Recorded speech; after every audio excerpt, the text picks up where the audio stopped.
Hello everyone. Ever since we were kids, we were always fascinated by laser. There was a time when we used to buy laser toys to play with our friends.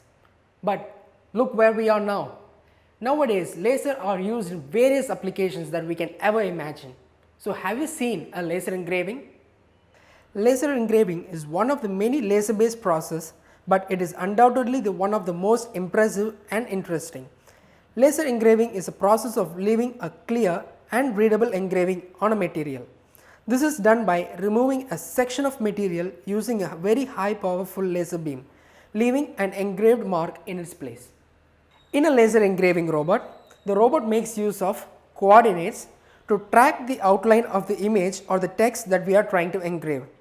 With the help of a high power fiber laser, we produce a high quality permanent mark on the object. So that is how a laser engraving robot works.